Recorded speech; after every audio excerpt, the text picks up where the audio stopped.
She can eat all the vegetables that she wants, okay? And she would actually lose weight. It's not about the size. Now, if she overstuffed her stomach and she wasn't able to break it down, that would be creating a different compromise, right?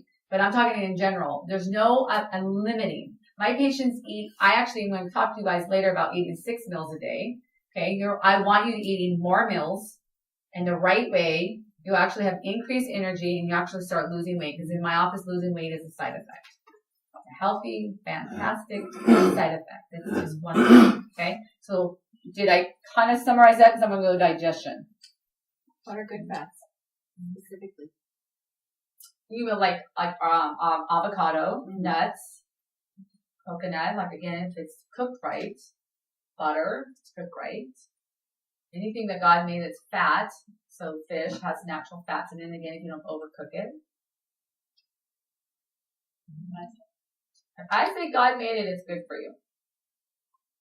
Except for soybeans. But I found out why, because it always bugged me, because God created soybeans. And so, and technically it's a vegetable. Or maybe not. It has to be a vegetable. Huh? Lentils?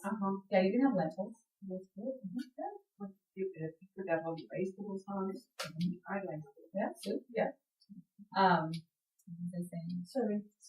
Soybeans. But I found out in an article that whoever created the GMO soybean owns the market. There's a Kimmy has the article. Did she give it to you yet? Mm-hmm. You read it? Oh, wow. The soybean. Yeah. So they run the market. So all these farmers who farm and the natural seeds from anything that you farm create seeds, and you typically use those seeds to refarm the fruit and vegetables, right? But somehow they own the market where you have to use the GMO soy. So all soy in most of the world, definitely in the United States, I have to reread the article if it was, but I know definitely in the United States that they have to use a GMO soybean seed. Did you read the article? Yeah, there's a lot of information about it. What's happened, and I guess I don't remember what it was, but they genetically altered the soybean. Right. And soybeans are very adulterous. I can't think of the right word.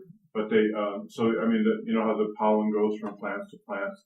Well, the pollen goes to the other plants, and the produce ends up being produce from the plants that has the genetically altered soy.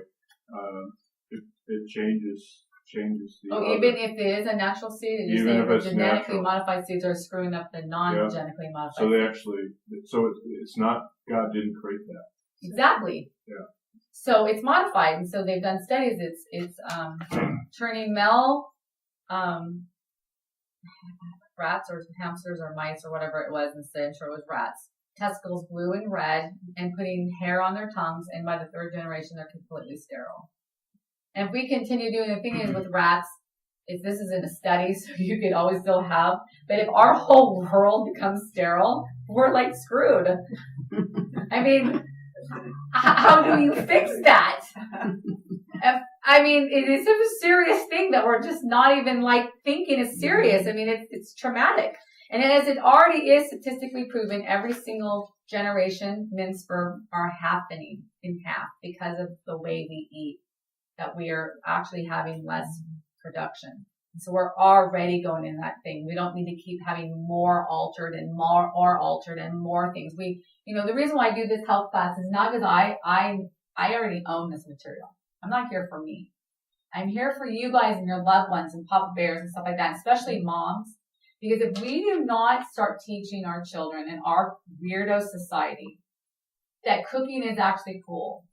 Mexican traditions, Filipino traditions, some of those people's traditions are still about cooking in the house, and it's still cool for the women to be in the house and still be cooking.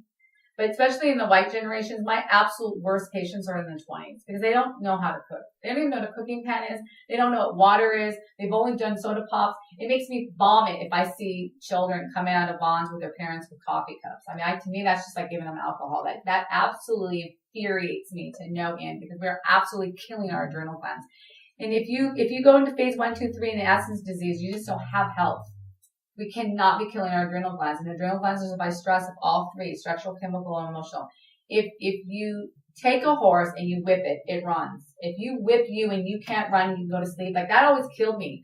I would be up studying in college and people would get double espressos and coffees and they can go to sleep. Like I'd be up for 3 days. That means you're dead. I could drink coffee and go to bed. But not anymore. That's because you're dead. You're supposed to do like I do, and your heart jumping out of your body, and you're supposed to respond like a stimulus. Okay, because you're dead. It's like And so we teach our children because we think it's so cool that they're drinking coffee because they're not drinking alcohol. But you know, at least alcohol, we know it's bad. At least with smoking, we know it's bad. We don't even know that coffee is absolutely killing our society. And by a society, we are, especially city folks, we are losing the traditions of cooking. And if our children do not learn this, you guys, they don't get cooking at low heats.